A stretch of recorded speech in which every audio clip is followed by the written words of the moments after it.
Hello students, in this video we will discuss about the retreating और post monsoon, जिसे हम transition season भी कहते हैं। हमारे लास्ट वीडियो में हमने ये डिस्कस किया था कि इंडिया में मानसून कैसे एंटर करता है। इंडिया में मानसून साउथ वेस्ट विंड से अंदर आता है और इंडिया के अलग अलग स्टेट्स में हमने देखा कैसे बारिश होती है। अब इस टॉपिक में हमें ये पढ़ना है कि अब मानसून जो है इंडिया से वापस जा रहा है। तो रिट्रीटिंग मानसून या जो पोस्ट मानसून है, इसे हम नॉर्थ ईस्ट मानसून भी कह सकते हैं, क्योंकि नॉर्थ ईस्ट विंड की वजह से ये पूरे का पूरा जो है इंडिया से वापस जा रहा है। During the October November with the apparent movement of the sun toward the south, the monsoon trough और the low pressure trough over the northern plains become weaker. Students, October November के month की बात यहाँ पे कर रहे हैं हम, क्योंकि अब आपका विंटर सीज़न आ रहा है और आपका जो रेनी सीज़न है वो जा रहा है और ड्राई कंडीशंस बन रही हैं। तो सन की जो मूवमेंट हो रही है, स्टूडेंट याद रखिए, सन की मूवमेंट की बात नहीं की जा रही है यहाँ पे, हम उसकी रेस की बात कर रहे हैं, क्योंकि सन तो फिक्स है। जो हमारी अर्थ है वो रिवॉल्व करती है सन के अराउंड। तो अब सन की जो रेज हैं वो अर्थ जब अपने एक्सेस पे रोटेट करती है, अपने ही पॉइंट पे घूमती है या सन के चारों ओर चक्कर लगाती है, घूमती है, रिवॉल्व करती है, तब एक पार्ट होता है अर्थ का जो सन की रेस को रिसीव कर रहा है। कभी वो इक्वेटर पे होगा, कभी वो ट्रॉपिक ऑफ कैंसर पे होगा, कभी रेज आपकी ट्रॉपिक ऑफ कैप्रिकॉर्न पे होंगी। तो सन की मूवमेंट की जो जो रेस पड़ रही हैं उसके अकॉर्डिंग यहाँ पे बात कर रहे हैं हम। तो जो सन का जो इस समय मूवमेंट है रेज का, वो कहाँ पर है? वो इस समय साउथ की साइड में है, मतलब अब सदर्न हेमिस्फीयर में रेज धीमे धीमे जा रही हैं। द मॉनसून ट्रफ, तो जो लो प्रेशर जो कंडीशन थी, जो कि पहले कहाँ पे नदर्न प्लेन में बन रही थी इंडिया में, तभी तो जब लो प्रेशर वहाँ पे बन रहा था तभी तो साउथ वेस्ट विंड अंदर आ रही थी, क्योंकि विंड कैसे ब्लो कर रही थी? From high pressure to low pressure blow करती हैं। अब क्या है, अब हमारा नदर्न प्लेन की साइड में क्या बन रहा है? हाई प्रेशर बन रहा है। और जो मानसून ट्रफ जो नदर्न प्लेन में अब बन रहा था वो अब वीक होता जा रहा है, क्योंकि अब विंड्स जो हैं आपकी नॉर्थ ईस्ट विंड ब्लो कर रही हैं। This is a gradual replace by the high pressure system. अब नदर्न प्लेन में हाई प्रेशर सिस्टम बन रहा है। The south west monsoon wind weekend, अब साउथ वेस्ट मानसून विंड जो आ रही थी साउथ वेस्ट साइड से, वो कमज़ोर हो रही हैं। एंड स्टार्ट विड्रॉइंग ग्रेजुअली, और वो धीमे धीमे इंडिया से विड्रॉ होके वापस होके जा रही हैं। ग्रेजुअल इसलिए कहा जा रहा है क्योंकि कहीं पर ये हमें रिट्रीटिंग मानसून सितंबर में, तो कहीं पे 1 अक्टूबर, तो कहीं पे 15 अक्टूबर, फिर हमें फिर दिसंबर तक रिट्रीट देखने को मिल सकता है। By the beginning of October, October की स्टार्टिंग से, बिगनिंग से मॉनसून जो है हमारा नर्दर्न प्लेन से विड्रॉ होने लगता है, जो मॉनसून है जाने लगता है। The month of the October November form a period of transition from hot rainy season to dry winter condition। तो अक्टूबर नवंबर, जैसे कि इस समय देखिए अक्टूबर ही चल रहा है, तो ये वो मंथ है हमारा जहाँ पे पूरी तरीके से एक ऐसा पीरियड आया है कि सारी चीज़ें ट्रांजिट हो रही हैं, चेंज हो रही हैं। मतलब अब हॉट रेनी सीजन जो था, जो बहुत गर्म हो रही थी, बहुत सारी बारिश हो रही थी, अब कंडीशन क्या होने वाली है? अब कंडीशन ऐसी आएंगी कि ड्राई, सूखा और विंटर कंडीशन की सारी कंडीशंस बन रही हैं कि विंटर आने वाला है। The retreat of monsoon is marked by the clear sky and the rise in temperature. तो जो रिट्रीट ऑफ मानसून होता है कि मानसून जब वापस जा रहा है तो उसकी कुछ फीचर्स हैं। फीचर्स क्या होंगे? क्लियर स्काई, साफ आसमान, टेम्परेचर अभी भी हाई है, अभी भी राइज इन टेम्परेचर है। दिन का समय कैसा होगा? दिन का समय आपको टेम्परेचर हाई दिखेगा, गर्म दिखेगा, लेकिन रातें क्या होंगी? कूल होंगी, प्लेजेंट होंगी, अच्छी होंगी। The land is still moist, land जो है अभी भी आपकी मॉइस्ट है, उसमें नमी है। Owing to the condition of high temperature, देखिए लैंड क्या है? लैंड आपकी मॉइस्ट है, उसमें अभी नमी है। और टेम्परेचर कैसा है? टेम्परेचर क्या है आपका? हॉट है। तो जब गर्म आपका टेम्परेचर है और लैंड गर्म है, तो क्या होगा? एक आपका हाई टेम्परेचर की वजह से कंडीशंस वेदर की क्या बन जाएंगी? आपको बहुत गर्म सा लगेगा, क्योंकि हॉट एयर भी राइज अप हो रही है। तो कंडीशन कैसी है? ऑपरेसिव, बहुत ही गर्मी सी लगेगी हमको दिन के समय में, जिसे क्या कहा जाता है? This is commonly known as October heat, इसे हम अक्टूबर हीट के नाम से जानते हैं। In the second half of October, अब अक्टूबर के सेकेंड हाफ मंथ डेज की बात करते हैं, तो हमें नदर्न इंडिया में, हमारा जो इंडिया का नॉर्दर्न पार्ट है, वहाँ पे हमें क्या देखने को मिलेगा? टेम्परेचर में फॉल देखने को मिलेगा, टेम्परेचर कम होता दिखाई देगा। The low pressure condition over the north western India get transfer to the bay of Bengal by the early November. तो जो लो प्रेशर कंडीशन पहले हमारे इंडिया के नॉर्थ पार्ट में बन रही थी, नॉर्थ वेस्टर्न पार्ट में बन रही थी, नदर्न प्लेन में बन रही थी, वो अब कहाँ जा रही है, वो बे ऑफ बंगाल में शिफ्ट हो रही है। तो बे ऑफ बंगाल में अब क्या है, हमारा लो प्रेशर एरिया हो गया है।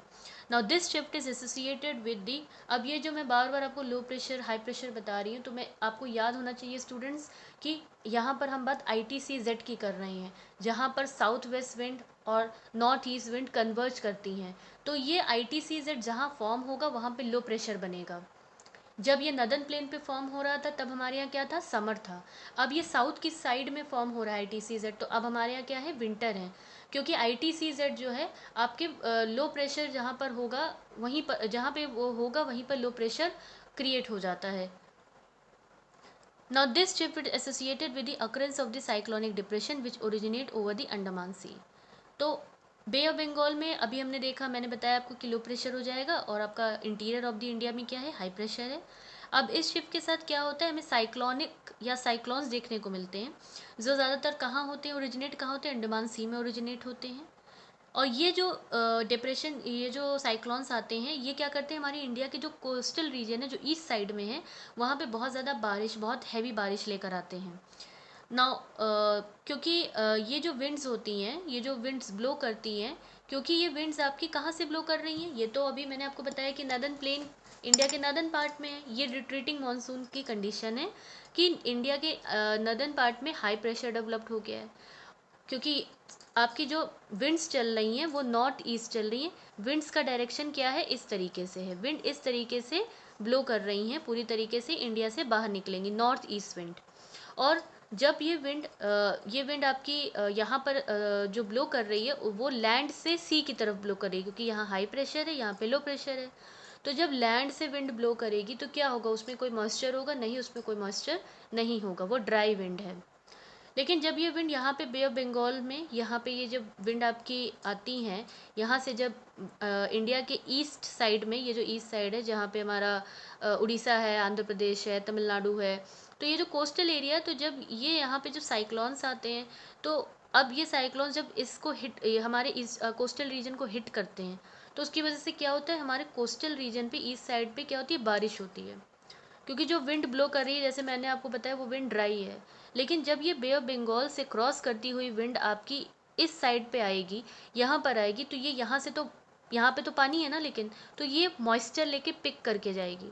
तो जब ये मॉइस्चर लेकर जाएगी तो क्या उसका इम्पैक्ट होगा, हमारे ये जो ईस्ट साइड के जो हमारे स्टेट्स हैं उन पे क्या इम्पैक्ट पड़ेगा, उन पे इम्पैक्ट ये पड़ेगा कि यहाँ पे काफ़ी ज़्यादा बारिश होगी। तो एक तरीके से हम कह सकते हैं कि जो नॉर्थ ईस्ट विंड है, उनकी वजह से विंटर सीजन में हमारे जो ईस्ट की साइड में जो हमारे राज्य हैं, जो स्टेट्स हैं, जैसे तमिलनाडु, उड़ीसा या आंध्र प्रदेश या वेस्ट बंगाल, तो उनको क्या मिलती है, आपकी विंटर रेनफॉल मिलती है। Now these cyclones are often very destructive, ये साइक्लॉन्स काफ़ी ख़तरनाक होते हैं, और जो बहुत ही थिकली पॉपुलेटेड एरियाज़ होते हैं, जैसे कि आपका जहाँ पे बहुत ही थिकली पॉपुलेटेड डेल्टा जो नदियाँ बनाती हैं, जैसे कि गोदावरी या कृष्णा, कावेरी, और ये साइक्लोन जब इन एरियाज़ को हिट करते हैं तो यहाँ पे काफ़ी ज़्यादा कंडीशन ख़राब हो जाती है, काफ़ी डिस्ट्रक्शन होता है, तबाही होती है। जैसे कि लाइफ, लोगों की जानों का खतरा होता है, प्रॉपर्टी डैमेज हो जाती है, लोगों का सामान बर्बाद हो जाता है। Sometime these cyclones arrive at the coast of Orissa, West Bengal and Bangladesh, और कभी कभी ये साइक्लोन्स जो हैं उड़ीसा या फिर वेस्ट बंगाल या बांग्लादेश के कोस्ट पर भी आते हैं। और काफ़ी ज़्यादा बारिश जो है कोरोमंडल कोस्ट को भी इन्हीं साइक्लोन्स की वजह से मिलती है। कोरोमंडल कोस्ट भी आपका, अगर आप मैप देखेंगे इंडिया का, तो आपको इसी साइड में मिलेगा। दिस इज़ फॉर टुडे, और आई होप कि रिट्रीटिंग मानसून अब आपको समझ में आ गया होगा कि रिट्रीटिंग मानसून क्या है, कि हमारा हॉट वेदर सीज़न आपका ख़त्म हो रहा है और ड्राई विंटर कंडीशंस आ रही हैं। साथ ही साथ एक चीज़ आपको और याद रखनी है कि रिट्रीटिंग मानसून किसकी वजह से होता है, नॉर्थ ईस्ट ट्रेड विंड की वजह से होता है। नॉर्थ ईस्ट ट्रेड विंड्स जो हैं इंडिया में, north east trade wind blow करती हुई इंडिया से इस तरीके से निकलती हैं, और साथ ही साथ नॉर्थ ईस्ट ट्रेड विंड और रिट्रीटिंग मानसून जिसे हम कहते हैं, उसकी वजह से क्या होता है, हमारे इंडिया के जो ईस्ट साइड के जो कोस्टल रीजन्स हैं, जो स्टेट्स हैं, उनको विंटर रेनफॉल मिलती है। एक चीज़ आपको स्टूडेंट्स और याद रखनी है कि यहाँ का तो सोर्स ऑफ रेनफॉल क्या है, कि बे ऑफ बंगाल से नॉर्थ ईस्ट विंड जो मॉइस्चर पिक करके लाई, तो उनकी वजह से रेनफॉल हो गया।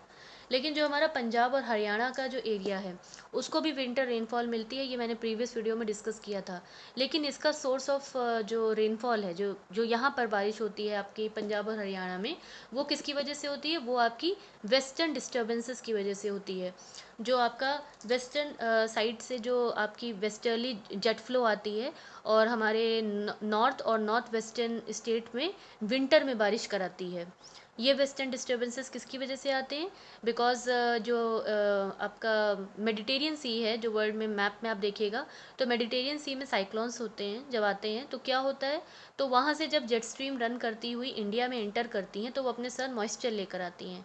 तो ये वेस्टर्ली जेट स्ट्रीम्स जो हैं, जब इंडिया के नॉर्थ और नॉर्थ वेस्टर्न जो नॉर्थ और नॉर्थ वेस्टर्न आपके जो स्टेट्स हैं, जब उनमें आती हैं तो क्या होता है, विंटर में रेनफॉल कराती हैं। जिसका मैंने एक एग्जांपल भी आपको दिया था कि ये विंटर रेनफॉल किसके लिए अच्छी होती है? राबी क्रॉप्स के लिए बहुत अच्छी होती है। क्योंकि राबी क्रॉप आपका क्या है? एक विंटर क्रॉप है, मानसून क्रॉप नहीं है। तो उसको रेनफॉल इसी वेस्टर्न डिस्टर्बेंसेस की वजह से, ये जो वेस्टर्न जेट स्ट्रीम आती है, तो इस वजह से यहाँ पे विंटर रेनफॉल होती है, जो कि राबी क्रॉप्स के लिए काफ़ी अच्छी होती है। I hope the video is clear to you, and in our next part we will discuss about the distribution of rainfall pattern. Thank you.